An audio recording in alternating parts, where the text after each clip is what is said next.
Hello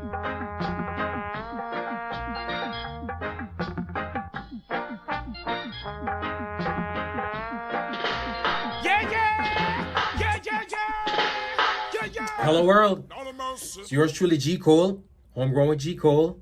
The podcast airs right here on Jamaicans.com every Monday and Thursday, 7 p.m. till 9 p.m. Eastern Standard Time. We're going to talk about the facts of Jamaican music. I don't want to say reggae music because, all the other genres contribute to this Jamaican music culture also. Black Uhuru won the first ever Grammy for Best Reggae Album in 1985 for an album called Anthem. Big up yourself, Michael, Grammy Rose, Puma, Ducky, everybody. All right, Sly and Robbie, thank you so much for your contributions. We appreciate that. My name is G. Cole. It is Homegrown with G. Cole. Keep it moving, keep it grooving. It's homegrown.